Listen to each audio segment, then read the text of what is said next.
So these are the three thoughts I thought it's making my book a little unique. And you can also start in any chapter. I mean, you don't really need to keep remembering what did you speak, what did I spoke, what did I have written in the earlier chapter, right? You can just conveniently keep moving, and it's okay if you fall asleep. Great, Usha. I can relate to this. I have read the book, and there are three ways she put it. Say, managing yourself, managing others, and she brings the context, managing the situation. You can manage yourself, but you can manage others. If you are not aware of the context and the situation, it would become difficult. And each of it, I could very well relate that I don't need to really say whether I completed chapter 1 to understand chapter 2. Actually, whatever techniques I talked about are from different chapters and need not be related. So if you read one chapter also, you have a takeaway. And it takes hardly 10 minutes, Usha, that one chapter, 10 to 15 minutes is what it takes. As a reader, I felt actually happy. So now I'll go with Viji, your question. You have one question for Usha. Hi Usha, many congratulations. Hi Usha, many congratulations. I've read the book. I should say I've had the pleasure of reading the book. This has come out really, really well. Many congratulations. In a particular chapter and in two other chapters as well, I see there is a third dimension to some known theories. Let's say a story from epic like Ramayana or Mahabharata. A known story, but an unknown perspective to that story. That was brilliant.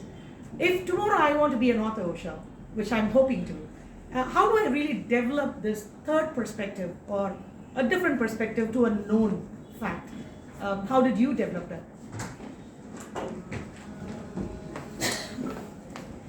Physical exercise.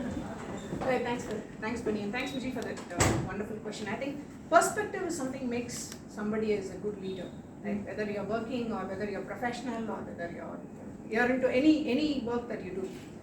So we generally call it as fly on the wall, right? So it's very difficult to get that third person's view, and it was not naturally there for me. I did go for multiple courses, and the people that around me also helped me to look at that view, right? I think it's a muscle that you have to develop, is what I'm thinking, you know, like, and as you keep practicing, I'm sitting here and I'm just looking at you. You have asked this question, so I would possibly take a few seconds to think, what is the angle that you're coming from, right? So imagine if this is going to be on somebody like whom you're having a heated up argument, or you're having a discomfort in talking in terms of the conversation, right? So if you're able to step back and look at the perspective a little different, that kind of, will help you to move forward, is what I've learned, and I hope that helps you. And by the way, thanks for sharing that you want to become an author, and congratulations for that. Thanks Vijay, thanks Usha. Anyone else has any question? I have questions, but I want to take your questions first. Anybody, any question? Need not be related to the book.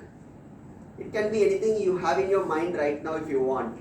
Maybe you can think through. Meanwhile, I'll go to the next question, Usha. See, I have seen self-help books, and they have a professional look. Now, this look of adventure in your book, what is the story behind this book cover page? Okay. Right, so I think a lot of people are asking me when I was trying to get this book and talk about this book. The one that you see here, especially the expression that you see in this photograph, it's a candid photograph, and it was took way back when I was into some adventurous sports. Now, what is the relationship between that photograph and this book is something I want to share here. The challenge is not limited to professional life.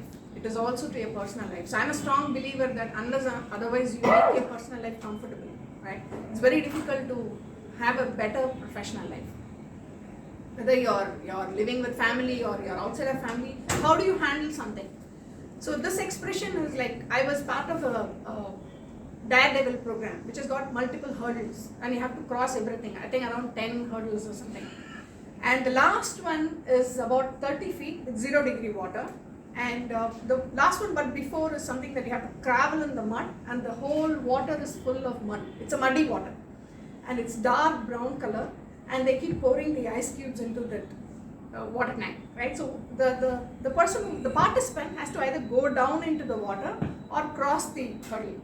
So now at some point you have to go into the water, right? I just got into the water. That's the moment I thought, why did I do this? Right? Why did I do this? And when I came out, I was like, okay, I'm out of this. I was like, my mind went blank. My eyes were like, what are you trying to achieve? You're not an athlete. You're not a sports person. What are you doing here? That was my expression. But at the moment I came out, I felt, okay, I crossed one. I just have a couple of more to. So the moment I completed, it gave me a sense of completion. A sense of completing something that I wouldn't have been even imagined to do it. The book is also the same, right? So this is not limited to the professional people who are working. It doesn't matter whether you're working or any profession that you are. The barriers are same. So I've had multiple coaching sessions with people who are not working, and they've got more problems than people who are working, right? So it's all about you. So that's why I thought it shouldn't be, stamped as a corporate. It's only for corporate people, or it's only for a group of people.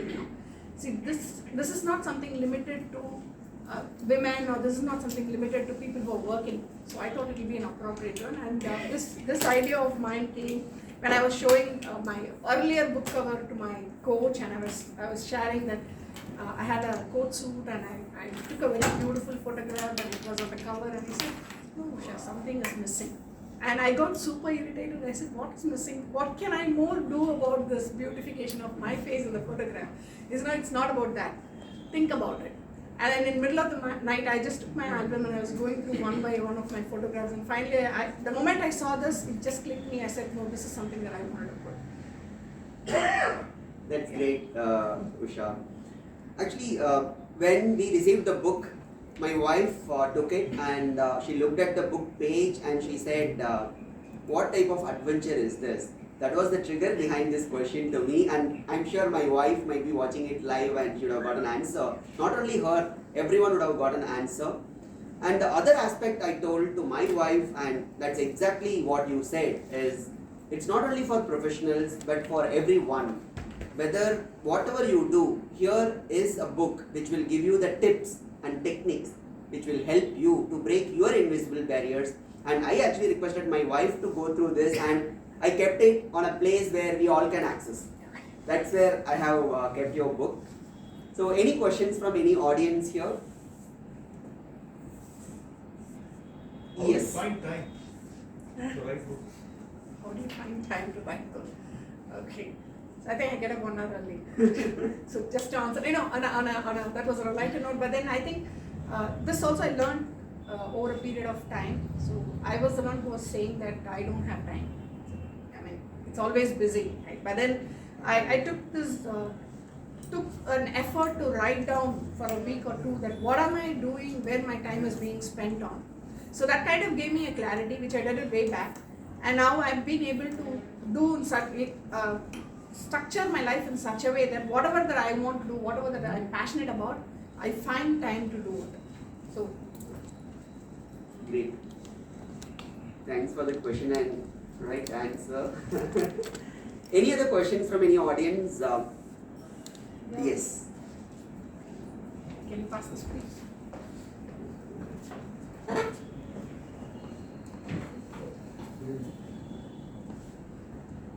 It was already on. No. Yeah, it's Yes. on. So good evening, all. So for those people who don't know me, I'm Parthiban. I'm working for one of the freelance in Bangalore. I had the privilege of working with Usha 8 years back, I believe. So after 8 long years, I'm meeting Usha. So most of our conversation 8 years back itself is mostly based on the books and topics and the self-improvement. So I'm not surprised today after releasing the book. I'm very happy as if like I have read it. So I have a question for you. So what is your suggestion to someone who is actually keep pushing their timelines or procrastinating their writing and how to get confident to write a book? So what made it to break your barrier and start writing a book and releasing it today? Because I expected long back, at least 8-10 years back itself. Okay. What is your suggestion to someone?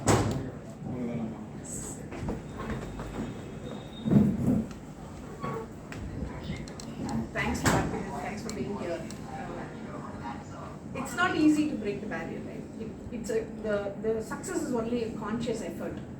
So what drives me is my passion, right? So right from my sports, or right from the flute journey, or right from me writing a book or speaking. Right?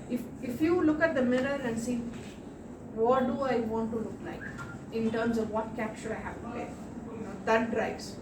Many times, yes, I do get super bored and sit, oh, do I have to get up on a Saturday morning and go out for some workout?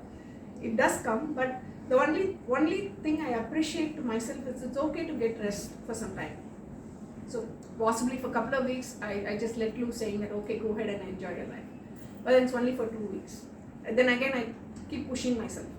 So it's just a conscious effort to keep pushing yourself. And to a question of why did it take 8 years?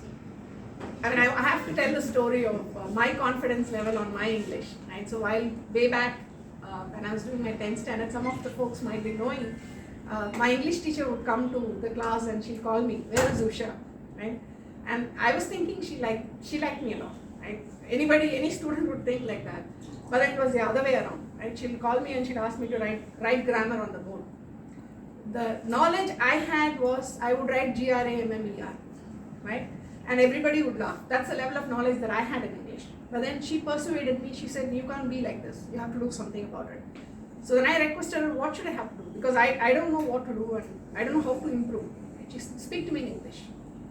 Soon after that, I'm not exaggerating, soon after that, this was in 10th grade. In my 12th grade, I got first mark in English. It's a very emotional thing for me when I went to her and said that I got 181. I still remember 181. And my name was written on the blackboard saying that first mark in English is Usha. I never thought that was even possible, right? Because I don't even know the spelling of a grammar during that time. And she said, when you try, it is possible. So that's the time she saw the seed in my mind saying that go try, it's okay. It's okay to fail. So, but then for 8 years, I can produce something, but somebody has to read, no? So I was getting ready for that. Thank you. Thank you, Patrick. Thank you, Usha. I think this 8 years effort did not go waste, and it's worth, I have been saying, reading it, and when you said the mirror, I could recall the chapter, the mirror. When you said failure, I could recall the chapter, fear of failure. That's the practicality which has come in, codified. Codification of what we have been doing. Successful people, it's easy to say they are successful, they succeeded. But what made them to become successful? Codification is the toughest part, and I think this book is one of such codification. Any other question from audience? Yes. That's okay. So for the people on live, they need. Usha, congrats. I remember the conversation we had. Thanks to Santosh to refer you to me. My question is about being in this role of an author, the avatar of the author. You said 2 years ago you wrote something and you're not satisfied and you want to do this. How have you grown as an individual? And connected to that question, what are the discoveries, revelations you had about yourself, and also something which you're struggling still with? Sure. As usual, great question. There's a lot of struggle. Right? So as an author, when I read through the book, for the first 10 pages, I would just close my system and go back and sit. I'm saying after completing my draft. I couldn't read at all. And I would think that why would somebody will read my book? What am I talking in this? What am I writing in this? What is it the person who's reading this book will get out of this? Will they fall asleep or will they still be willing to read the book? So I would go and read the rest of the other authors, very famous authors, right? And the way that they have written, I would reflect back saying, I don't have so much of vocabulary, or I'm not so good in such a linguistic language. Then I kept meeting people and asking them, what do I do? How do I break this? It was not easy to break that because I've studied in a matriculation school. I only have a limited knowledge of English in terms of vocabulary. Now, am I willing to go and improve my vocabulary? No, I don't have time for that. Now, when I read a book, I take my dictionary and keep it next to me and keep searching for those words, right? And is that what my readers wanted to do? I said, no, that's not what I want to do. So I just started writing to that, and then I kept reading. Like it was more conversational way of writing, and I did have a good editor to edit my book to turn it into a very good flow. But then the thought process here was, as I was writing, I realized that it's a reiteration of what I'm doing in my life. So sometimes even when we speak, we don't follow that many a times, right? And my kids would come and ask, what are you writing today? So I would say that this is what, when you get angry, you have to be, you have to keep yourself cool and just step out to another room and make yourself comfortable. Then she would ask me, are you doing that? And I would say no. So I'm still struggling on certain aspect, but I think that's how we are all bundle of emotions, right? Sometimes we make mistakes, and then the difference between I would think this. The difference between me and another person is like boxing. It's not about, in boxing, it's not about how many knocks you're getting. It's about within how many counts you're getting up, right? Possibly today, maybe 10 years back, I was in 10 or I was not even getting up. And I was not even getting up, but now I'm getting up in 4 or 5. Thank you. I'm getting up in 4 or 5 knocks or 4 or 5 counts. So that's the difference. I still have a long way to go on that. Thank you. Thank you. Thank you. Thanks, Usha. We have one more question. Yeah, congrats, Usha. So, first question I want to know, where can I purchase this book? And next is, there's one book published long time back called Yes, You Can Win. So, I want to know, is this in the same genre of that, or this is more into the corporate life? Because he was mentioning that there's about this 20 minutes daily ritual and sort of thing. So which one does this more focuses on? There's certainly a self-help book. I have not read that book, Yes, You Can Win. In fact, I stopped reading for the last 1.5 years when the moment I started writing. I know Vijay laughing, we discussed about it. Because I didn't want that to influence my mind. I didn't want to do a copycat, so I kind of stopped. So whatever that you're going to read in the book is coming out of the people who have coached me, the techniques that I have used personally in my life, and which has paid me to be here. And so it's certainly a self-help book and not limited to only to certain age. And maybe I look forward for you to read and tell me what it is. That is great. You didn't ask the other question. Where can Where can I purchase? It's Amazon. It's there in Amazon. I also have it here, so you can take it from here also. Yeah, so the book is available in Amazon, and it is here. Here you can get it with author signature and with a photograph with the author. You can get it. Now on the 20-minute help, since I mentioned it, and I said we are doing it in corporate, but it is not only for corporate. Individually, what you can do. And that individual improvement is what we bring it onto the stage when you are in a community, when you are in a group. So in corporate life, we always look for that smaller time, in 20 minutes what can be done. So that's how I related, and it is individually how you take it. And once you master it, then you can take it to n number of people. So thanks Usha, thanks for that question. Any other question to Usha? I have one last question. Yes.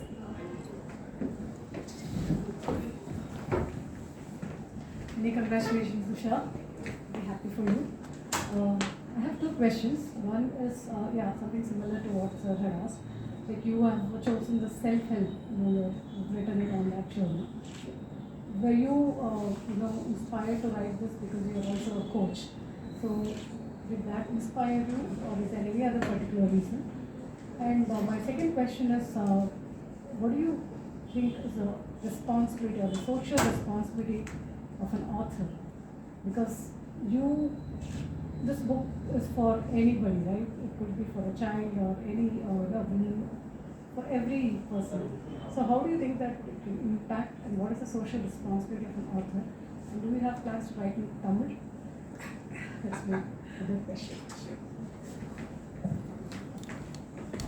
Thank you, Pramila, and thanks for coming all the way from Salem here. To answer your first one, I think it's important to understand where you are and where you want to go, right? So, looking at as an author, I was giving a speech in one of the bigger forum, and like I said, I think I slightly touched on that. It was a very big forum of women, and the question I asked is about guilt and the gratitude. So this is my favorite topic. Right? Whoever knows me, I think I would have spoken about it. Around 150 women, everybody had guilt. You know, when I ask them what makes you feel comfortable, right? Or what if I like to say something, what would be that one thing that you wanted to say that I'm not happy about?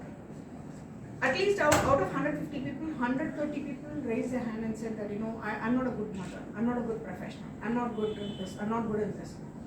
And then I asked them, with one question I asked, okay, imagine if your partner is going to work and earn handsome, are you willing to let go of your job and do something else? Or stay with your family and take the so-called being a good mom? Are you willing to do it? They refused. So now where is this guilt is coming from? So that was the trigger, in fact, you know, to look at this topic. And then you asked about the social responsibility, right? I think the one thing that I really wanted to do is I would like this book to reach to as many people as possible. The best that I can go. I only have certain thing that I can change, right? First is me, I can change. Second is whatever is reachable to me immediately is what is I can do it. In fact, for this meeting, even being an author here, you all see that I'm successfully sitting as an author, but then behind me there are so many people, right? Starting from Uday, starting from Parliament, so many people are here, you know, who are just behind me saying that, go ahead, you can do it, we are there to support. Right? Now this is the time for me to go ahead and give back to the society. I also am a strong believer of money is one aspect of going ahead and giving, time is another aspect, right? Which you will never get it back. So I'm still continuing to coach, I'm still continuing to going and giving sessions to people, especially to students, and we are associated with the Loyola College and we're helping them. That's where it's all getting started. And being a professional, I have limited time, but what I can commit is I can do as much as I can. And to your third question of Tamil, yes, I'm on the plans to do it. That's great. Thanks, Usha. Thanks, Pramila. Now, Usha, you talked about the cover story, the cover page story. I have one question related to that. I know you are courageous. Now, from where did you get the courage of putting your photo, not someone else's photo? Okay. Actually, it's a very nice question. The moment I decided that I wanted to put my face as a photograph in the front of the cover, there was a lot of opposition. A lot of people came and said that, how dare you put your photo in the cover and you're expecting the book to sell? I was like thinking the whole night and saying, it's my book. Why shouldn't I put my face in my book? If not me, who else will put my face in that book? And I was really upset. You know, it's not limited to any gender, right? It was a common, how can you do, okay, go put it on the back of the cover and, you know, put a small photograph. Do you expect that somebody walking onto a bookstore and looking at your photograph and buying that book? That kind of, you know, put me off. But then I decided, no, let me go ahead with it. Even if it's zero selling, it's my book and I have to put my face in that book. And in fact, I wanted the whole cover page to be my face. Then I was like, I said, okay, let me go ahead and have at least half a page. But then I think, do you like the book? Yes. Okay. I'll tell you the background of this question. Yeah. The reason I ask this question is an author need to have a credibility to stand in front of the audience and give the book and break your invisible barrier, and putting her photo itself is a witness or itself is a proof that she has broken her invisible barrier and she is ready to face you all. And imagine if you read the book, what all inputs you will get for your life. That's the background I got, and I wanted to say that, but I wanted to listen to her story and that barrier, breaking that invisible barrier of putting that photo. Great, Usha. One last question before we go to the next segment. Usha, here we know we can reach out to you, we can ask you all the questions, but then how we can reach out to you after this event? The book launch is done, then I know how to reach out to you, but in general, how we can reach out to you?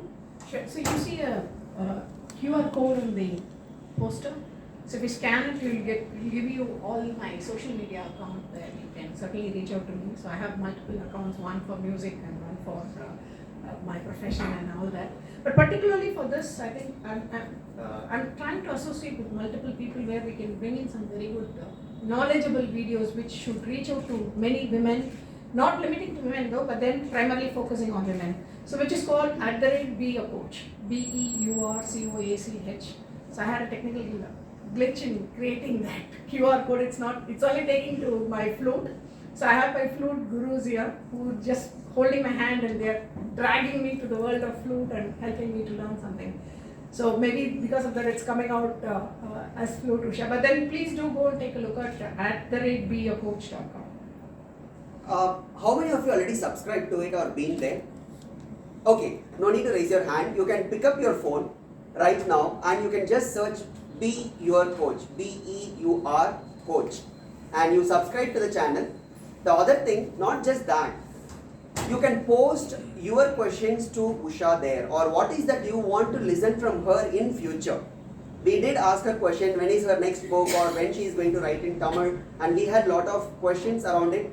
If you have anything coming up, please post there, and Usha has committed saying she will respond to those questions in the form of an answer or a new book or in any other means. But you will get an answer, right Usha? Yeah, sure, Mani. I think the channel that what Mani is referring is to answer you from. We are trying to address some of the unsaid or difficult questions that we are trying to do and to bring it on the social media. You all know that social media has its own power, right? So as much as we can go ahead and help people who can break their limitation. I think the world is going towards you need coach at some point. You can't be without a coach. So that's where we are heading to. So I think this will really help in terms of getting all your support. Thank you, Usha. Now I think we should move on to the next segment, the most exciting one, why we are here, the reason for being here today. Launch of the book. Now for launching the book and also to talk about it, we have two special guests among us. First, I request them to be on stage to launch, but before I invite them, just to tell about them, one of our special guests, Dr. Abhirami Vivek, a postgraduate in management, marketing and human resources, and masters in psychology. I request Dr. Abhirami to be on stage.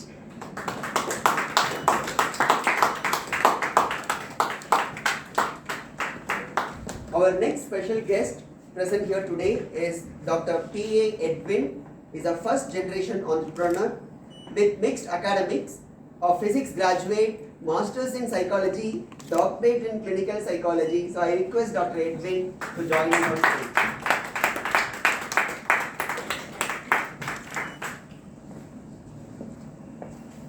I request Dr. Edwin to launch the book and hand over to Dr. Abhirami. இங்கே பாருங்க madam, இங்கே பாருங்க, இங்கே பாருங்க, இங்கே பாருங்க, இங்கே பாருங்க.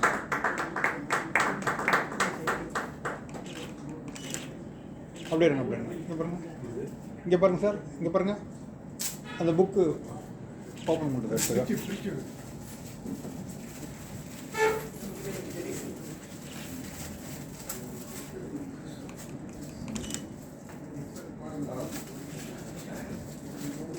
மைக் கீழே வச்சுருங்க மேடம்.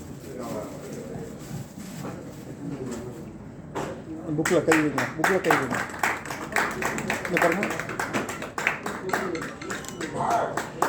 இருங்க, அப்படியே இருங்க. Okay. Thank you, Dr. Edwin, Dr. Abhirami. Nice to have you here. Thank you very much. So you may please have a seat. I'll just get one more for. அது வேணும், அதே போடலாம்.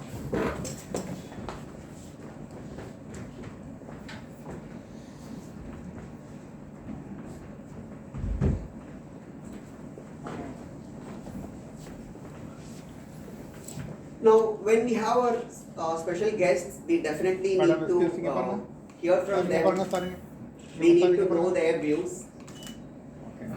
So, first, I would like to invite Dr. Abhirami, who has over a decade of experience in the corporate world, and her expertise is in child educational and behavioral psychology. And this book is being on the psychology side.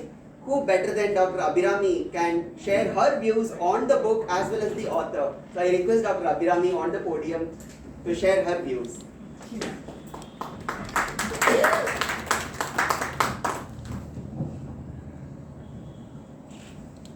Good evening, everyone. Am I audible? Yes. Thank you, Usha, for this opportunity. Here, when you mentioned about talking about the book, I think I would prefer to talk about Usha more than talking about books. We have an expert who can talk more well about the book. So I know Usha as a parent of Sidhu when he was 8 months old. That is how we started knowing. We had similar personalities, similar ideologies, but we used to keep ourselves a little away. Probably, like we were giving them time to understand each other. But both the kids were with us, and it was really a pleasure. And we used to talk very little. Me and Usha used to talk really, really little because the ideas would be very similar. But we had a mutual, attraction or mutual respect for each other because we were thinking like in the same grounds. Whatever it is, we were thinking in the same grounds. Whether it is, bringing up of the child or the family or whatever, we were thinking in the same grounds. So that was something very interesting for me. So even in the social media, I'm very active. Usha will be silent, but sometimes I used to see, but each and everything will be there. So one fine day when she called me about this book, and she told me, you won't believe this photograph, I know where it was, because I've been following her. So that much of admiration was there for me about her. So she told me when she told me like it was not a surprise for me that she would be writing a book. I know she will be exploring new things. She'll not limit herself with limited things and this is my boundary. Yeah, she's a very accomplished corporate person, everything, but still I thought she will not limit that because as I told we would like to explore. And I've seen her in everything, like all of a sudden she'll be there in a marathon, and then I'll see some cyclism, and then all of a sudden in a triathlon and whatnot, and everything will be very nice, and I will be okay, fine, liking it and all that. So it was like most of the time I used to interact when the kids were there in the school. I used to interact with Mr. Ravi, and our conversation will go for at least an hour. So while we are talking, me and Mr. Ravi will be talking when he comes to pick up the child, and definitely there will be one call. And I know it will be Usha. And he say, Abhiravi madam kitta dama pesit irukken. She say, okay, fine. And it's like that kind of a relationship. And it is always a very, some parents, I've been running a school for 15 years, like every parent is very close to me. And few parents are very, very special. And in such a case, they are my pioneering batch parents, so they are very close. And they know how we build and and every now and then, she used to be a kind of motivation for me, like, ma'am, do this, ma'am, do that. Yeah, okay, there's somebody who's acknowledging what we are doing. That way I have, as I told, it was the attraction or the admiration was very mutual. And when she called me and asked me about, can you just come? It was not a surprise, but when she told me when we were interacting, when we met, she told me people are thinking Usha, will you write a book? It was not a surprise for me. I know she is capable of doing it. And the title, Break Your Invisible Barriers, I think she has done it in her life multiple times from childhood. As I know her a lot about her, she would have definitely done this multiple times. It is only her experience she is sharing with all those. It is not age bound, it is not territory bound, or it is not any people bound, like it is only for this segment or this segment. It is for everybody, is what I felt. And I'm so happy to see this photograph, by the way. I was so impressed just to see this photograph because I like this photograph. You don't need any makeup, you don't need any professional shooting or anything. But then this was very nice, and in fact I shared it with her. And we had a long chat and conversation about this multiple times, even before the book could get published. And she told me it was you who came to my mind. I said I've never done any book launch. I go for events. I go, no. When I started writing this, I thought of you. Oh, okay, fine, then I will come. I really don't know what am I going to speak. But then she said, can we have another person also? I said, yeah, we will. Then I just told about them, and then that's how Dr. Reddy is here. And in fact, we met, and then we had a probably 2-3 hours conversation about the book. And it was a real eye-opening experience for me to know about the book through him. though even I have read this, but then like the perspective of someone else is very, very nice.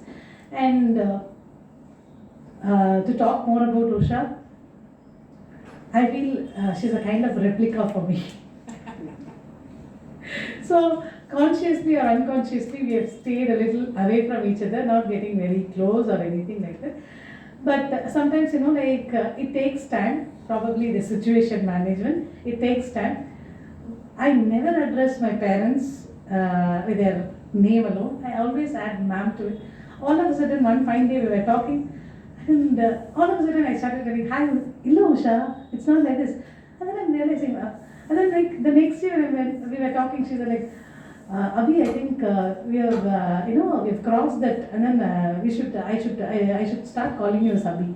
I said, most welcome. I have started that yesterday. So somewhere or the other, like now we are getting, we have similar thoughts, and we started talking about the similar thoughts. She also mentioned that this is something which I felt like, why are you telling this when the children were there with me? Why is she telling like this? But then, later she has also pondered over it, or she has understood the perspectives and so many things.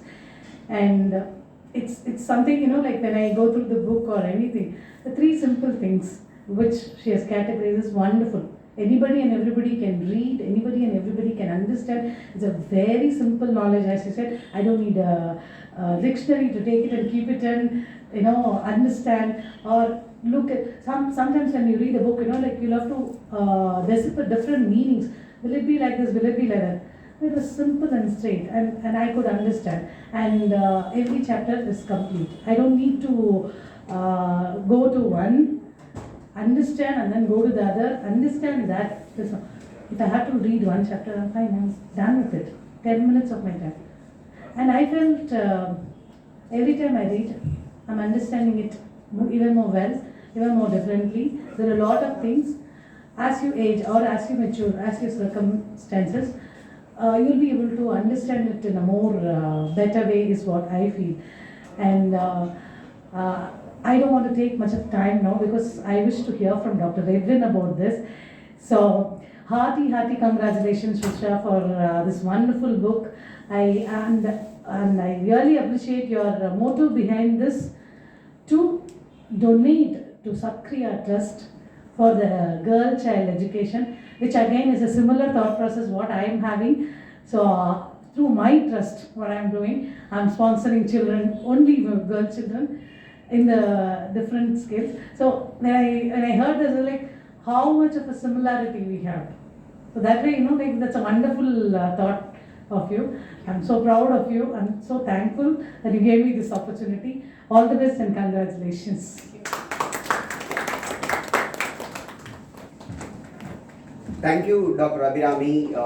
To know about the author, this was wonderful.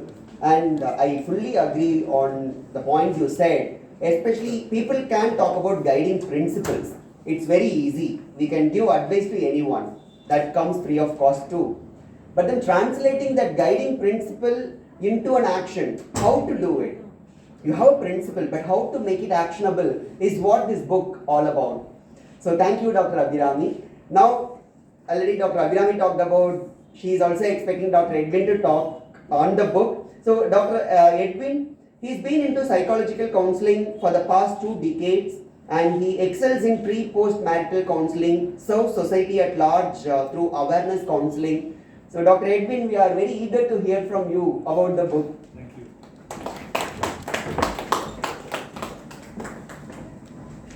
Thank you very much.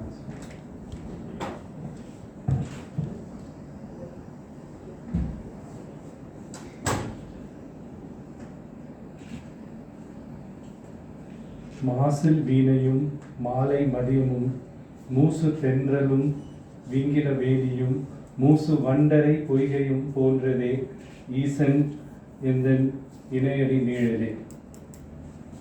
These are the verses which are very close to my heart because it always shows the type of great devotion which we had in our history of our land. It means that when the poet was poised into a death sentence, he was thrown into the cauldron of calcium carbonate. Because of his ardent devotion, he changed the climatical situation of his experience inside the cauldron. It was very breezeful, musical, sound of bees,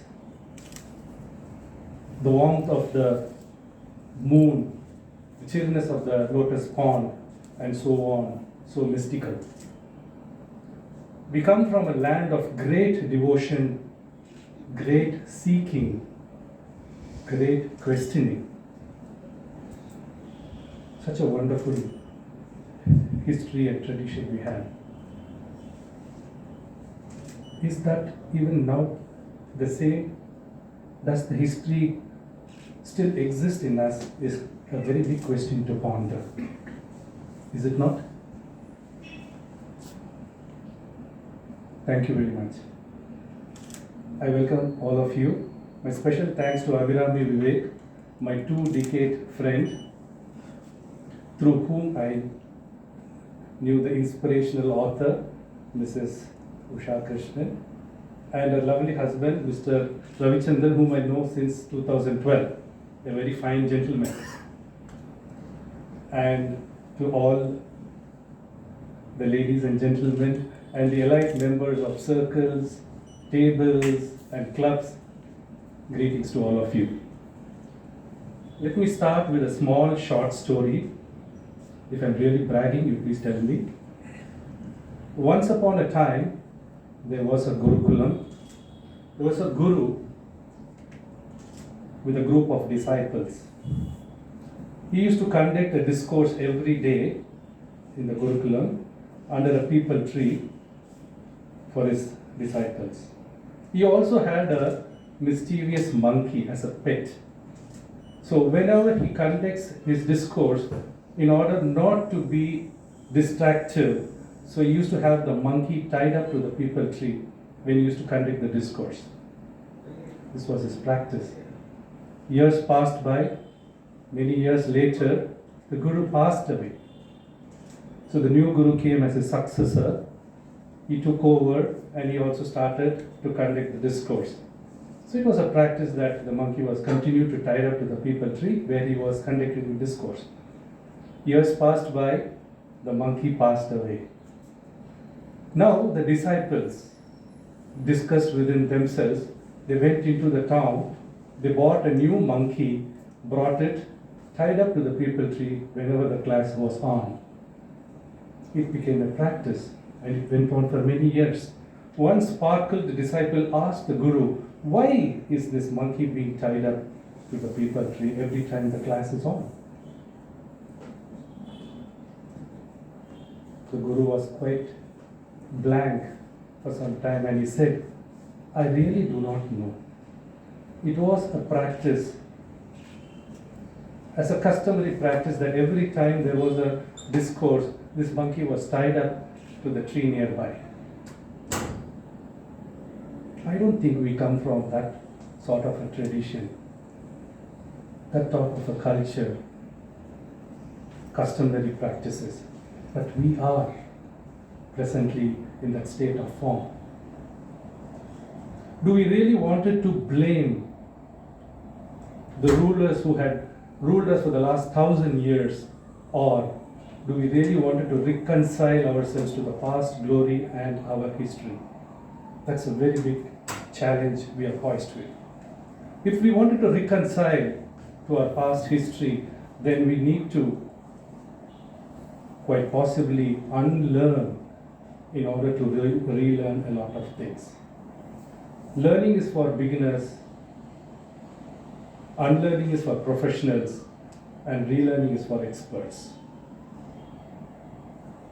We have a lot of experts and we want more experts because India is growing. When our neighboring countries are bleeding to survive, India is just rapidly growing. We are being identified in the global platform. We are the fast growing economy. We should be the 4th largest economy by this turnaround of this year. That's where we are going forward. So our materialistic growth is also a very challenging. We are now very fast growing, and these types of corporate models and societal models are being changing rapidly.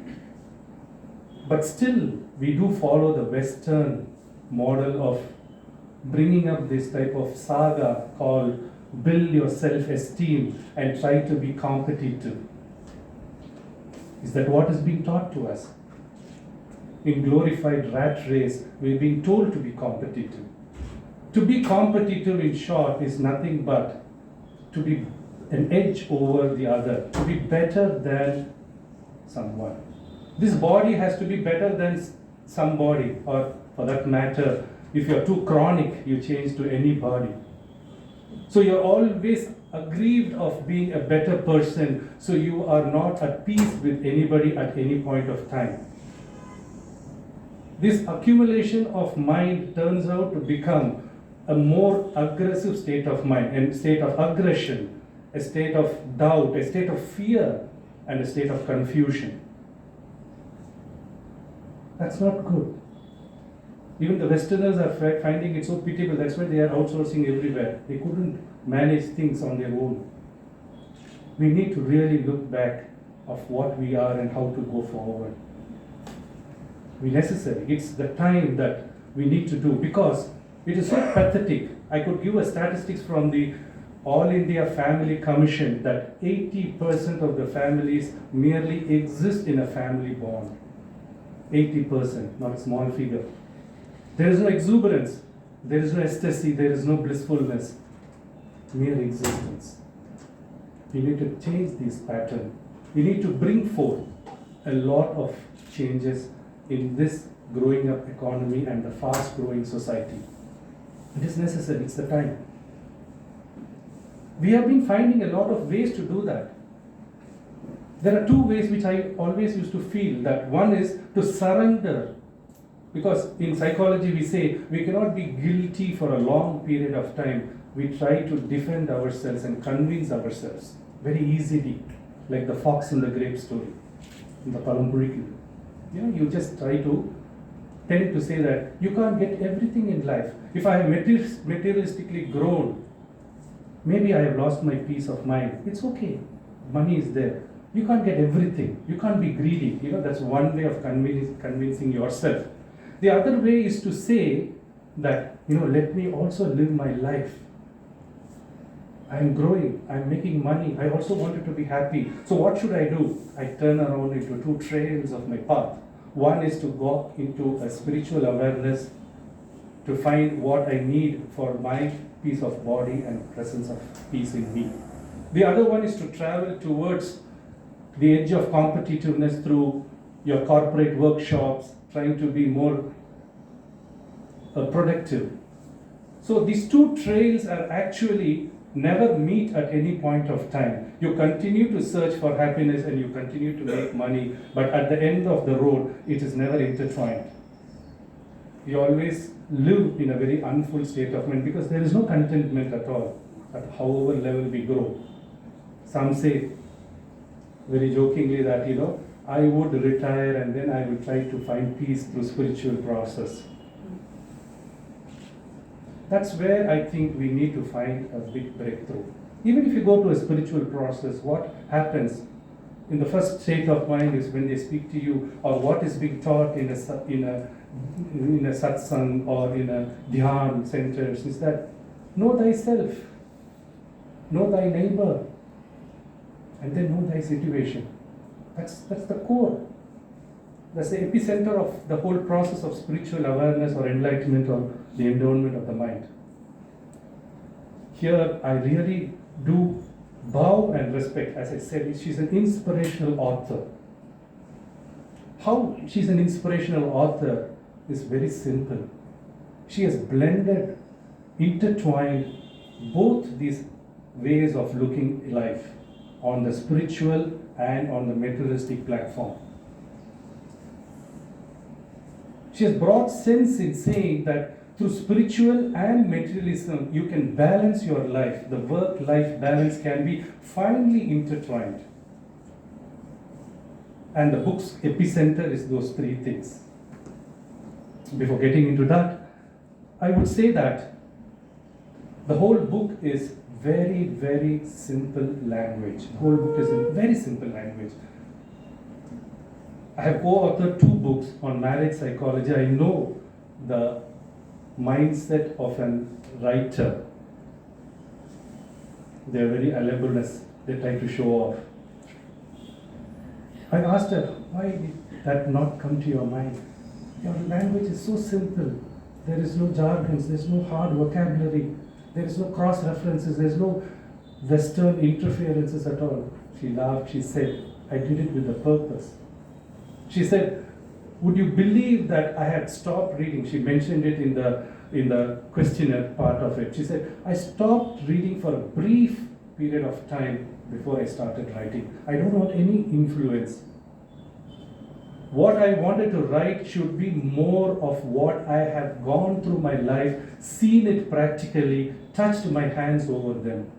I don't want to write an illusionary subject. I'm not here an author of a genre of some sort of a fiction or some sort of a probable ideology.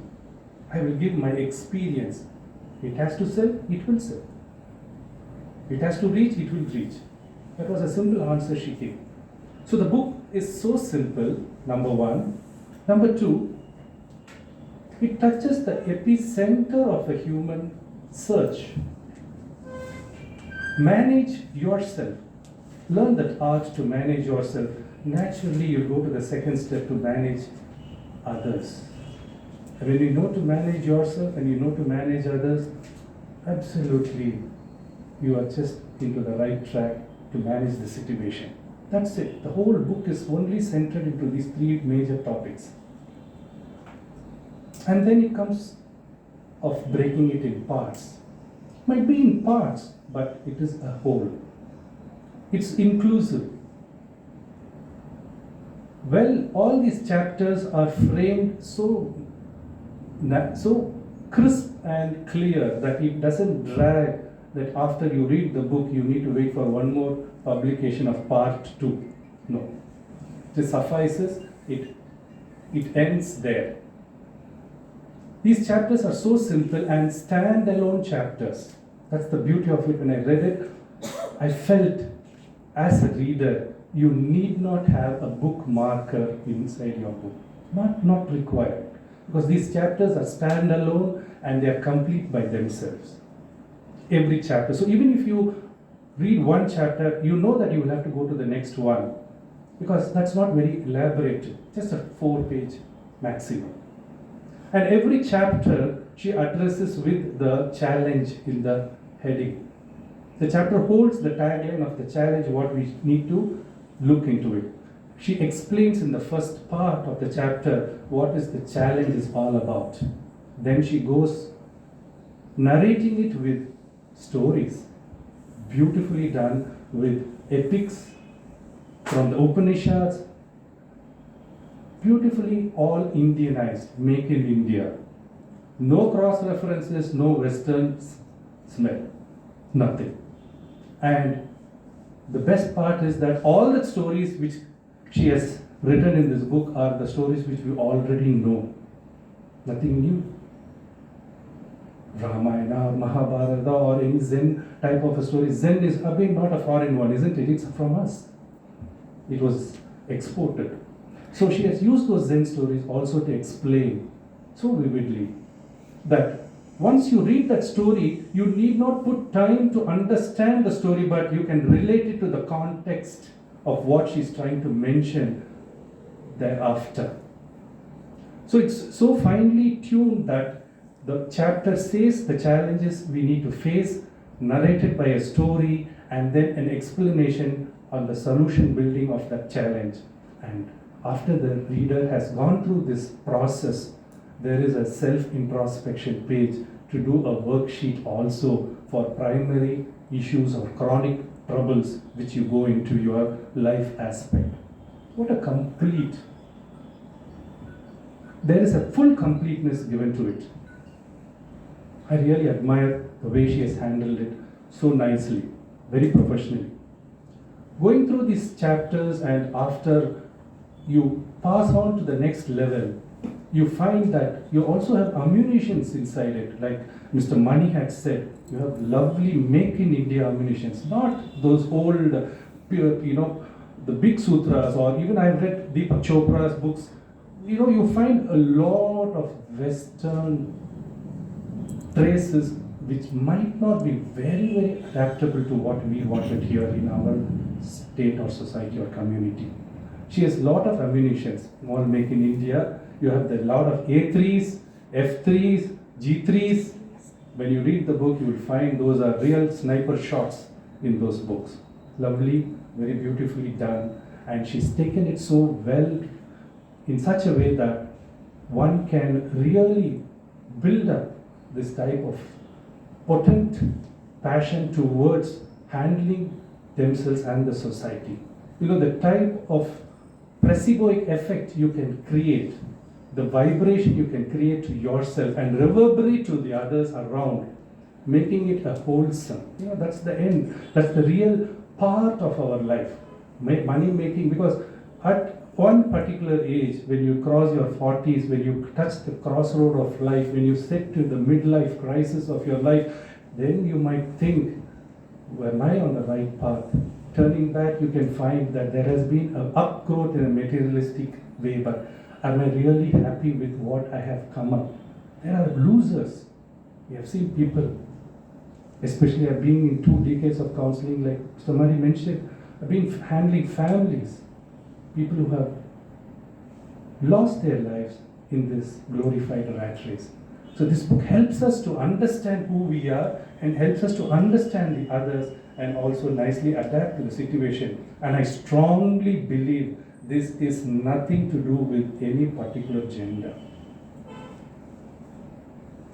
I have read some commentaries from a few others when I was talking, while I come here, that it was centered on women empowerment, development of women rights and other things, how they can be in a corporate world. First of all, this book is not devised from my point of view for a corporate world alone, no.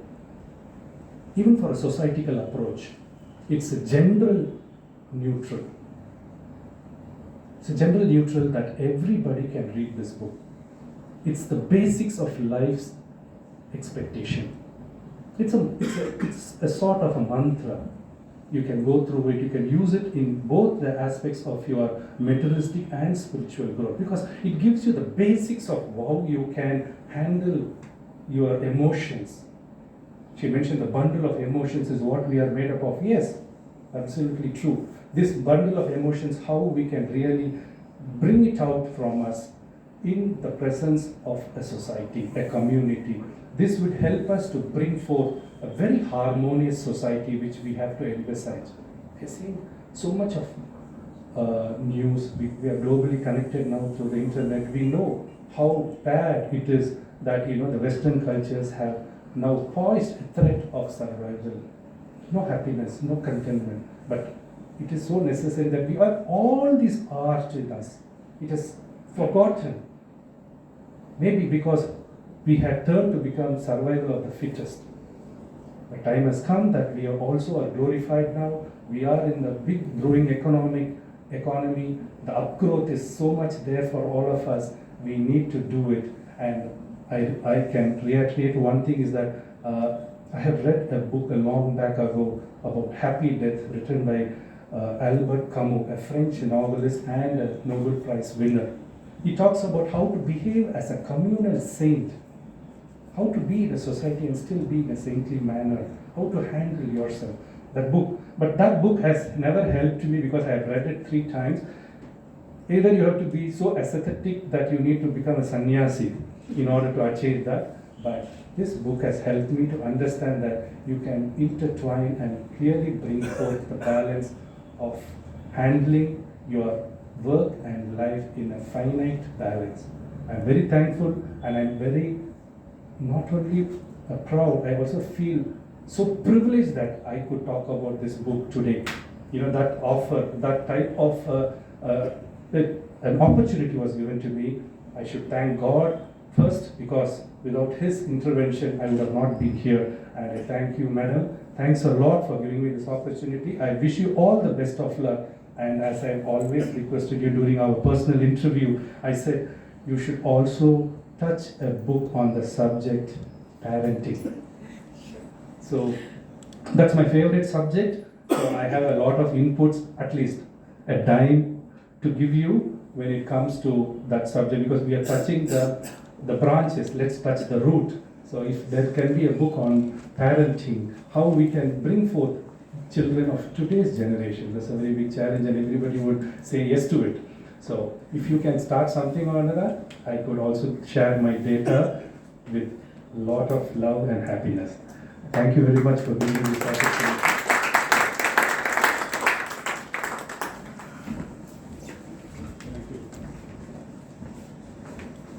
Thank you, Dr. Edwin. I was just simply listening to his words and relating to our history and what is that we were missing and how this book is bringing back some of the things to us. And I could relate everything he was talking and relating to the book. Now, in my view, Usha might have got A3, G3, so I'm going to say triple E, not electrical electronics engineering.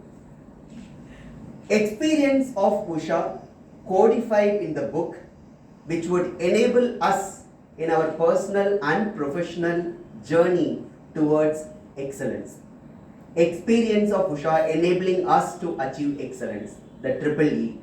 That's how I say it, Usha. Wish you all the best, and thanks to our special guests for sharing their views and perspectives about the book. And definitely it's a privilege for me to stand here, and once again thanks, Usha. Now we are coming to the end of our event. We cannot close the event without hearing from Usha about this entire journey and what she wants to tell to us after this successful launch, and many more success is going to come to her. So Usha, I request you to have a closing remarks for the event today. Thank you so much, everyone, sitting patiently, and people who are on live. First of all, I want to thank myself for taking that plunge to break the barriers. It's not one or two barriers, right? It took me years to understand if you're ready to break the barrier, the universe is going to give you a lot more support. So that's how I'm here today. The second thank you is for my family, especially my husband. Right? He's been extremely supportive, and thank you so much. And for my kids as well.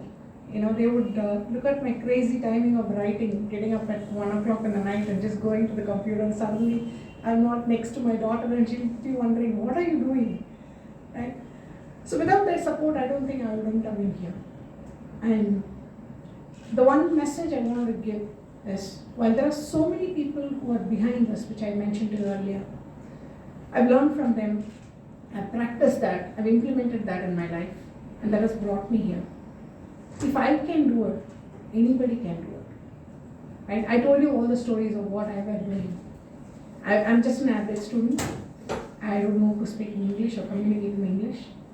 It's all the muscle that I built over the period of years. Sir is here, Srinivasan sir is here. He would know that I know him for years together. And he knew what I was way back in 2000s. Right? I don't know to take a decision. I don't know to communicate.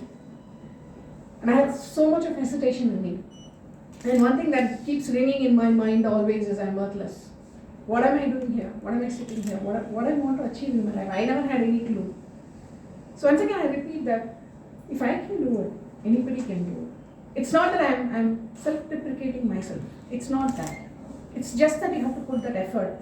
The moment you have the aspiration, the moment you want to do something, all you need to do is just go and ask for help. That's all you have to do. Put your thought in paper, put your thought in whatever system, and just go and ask for help, saying that I need this. I have my flute guru here, my Raghu master. We've discussed so many things with him when I started writing this book, and he used to give me some ideas. No, don't do this. Go ahead and write on this. So it's not just one person's effort; it's a collaborative effort. Right? But then I had the aspiration. So I'm here today. So if you all have the aspiration, you all can certainly achieve. So if I have to start thanking, I'll have to thank so many thousands of people. So I just wanted to say, for all my coaches, like I've written in my book, all my gurus who have brought me to this. In fact, they literally dragged me, right? They held my hand and they said, come with me. If you know this marathon, during the end of the marathon, like possibly 100, 150 meters is when that somebody will have to finish and they lose their mental stability. Right? I don't know if you've noticed that. They'll not even able to walk. If they try to go straight, their body and mind will take them to the left side, right? And there's a helper there, you know. That guy comes and he'll come and hold the hand. He'll say, come, it's just about another 150 meters. Come with me, I'll help you to go ahead and finish the race. That's how I'm here today. Right? So with so many people's help, and thank you once again for being here. 3 things that I want to leave it with. Aspire for it. Go ahead and put your hard work, and the universe will give you 10x, and be ready to embrace that. Thank you so much, and thank you for being here.